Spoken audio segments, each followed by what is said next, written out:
বাসায় বাচ্চা নিয়ে কাজ করতে ঝামেলা, এটা বললে বাড়ির মানুষেরা বলে যে বাসায় কি এমন কাজ করো যে একটা বাচ্চা সামলাতে পারো না। এটাই নিয়ে থাকছে আজকের ভিডিও। আসসালামু আলাইকুম, সবাই কেমন আছেন? আশা করছি আল্লাহর রহমতে সবাই ভালো আছেন, সুস্থ আছেন। ভিডিওর প্রথমে সবার কাছে একটা লাইক চেয়েছি, প্লিজ সবাই একটা লাইক দিয়ে ভিডিওটা কন্টিনিউ করবেন। গ্রামের মানুষের বা বাড়িতে যারা থাকে তাদের ধারণা যে বাসায় কোনো কাজই নেই। আমরা যারা বাসায় থাকি আমরাই বুঝি যে কাজ আছে না নাই। আর যদি থাকে 3টা বাচ্চা তাহলে তো আর কোনো কথাই নাই। যারা বাচ্চা নিয়ে বাসায় একা একা বাচ্চা মানুষ করে তারাই জানে যে কতটা কষ্ট। বাড়িতে থাকলে পরিবারে আরও সদস্য থাকে বা আশেপাশের আত্মীয় স্বজন বা পাড়া প্রতিবেশীও কিন্তু ছোট ছোট বাচ্চাদেরকে অনেক আদর করে কোলে নিয়ে এখানে ওখানে চলে যায়। তখন মায়েরা কিন্তু আমরা অনেক ভালোভাবে কাজ করে নিতে পারি। আমার যেহেতু বড় দুটোটা বাচ্চা বাড়িতে ছিল, তাদেরকে বড় করেছি, তখন কিন্তু এত একটা কষ্টের মনে হয় না। শাশুড়ি ননদ তারা কিন্তু আমি কাজ করার সময় রেখেছি। আর এখন বাসা বাড়িতে একটা ছোট বাচ্চা নিয়ে যে কী পরিমাণ কষ্ট পাচ্ছি, এটা যারা আমরা বাসায় একা বাচ্চা মানুষ করি তারাই জানি।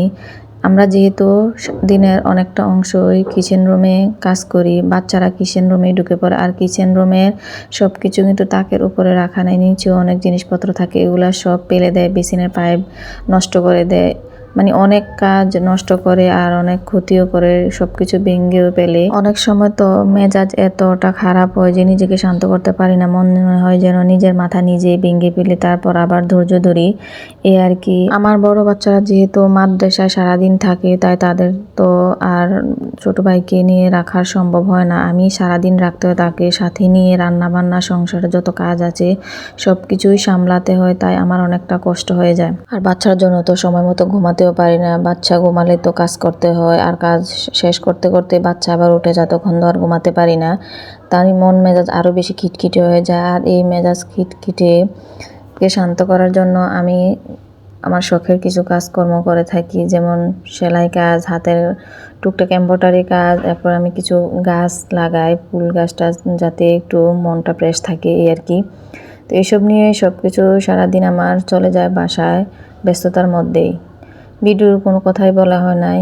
আমি আজকে লাউ রান্না করতেছি, আর হচ্ছে কইটা ছিল এগুলো আমি শুটকি দিয়ে একটু ভুনা করে নিচ্ছি।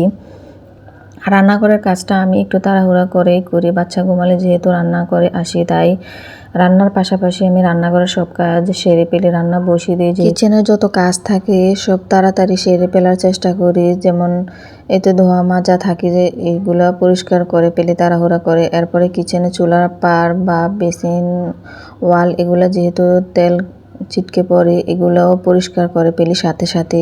মানে রান্নার পাশাপাশি আমার এসব কাজও তাড়াতাড়ি শেষ হয়ে যায়। বাচ্চা ঘুম থেকে উঠলে তো এসব কাজ করা একদমই সম্ভব না, রান্না করে বারবার আসলে বাচ্চা এসে বিরক্ত করে।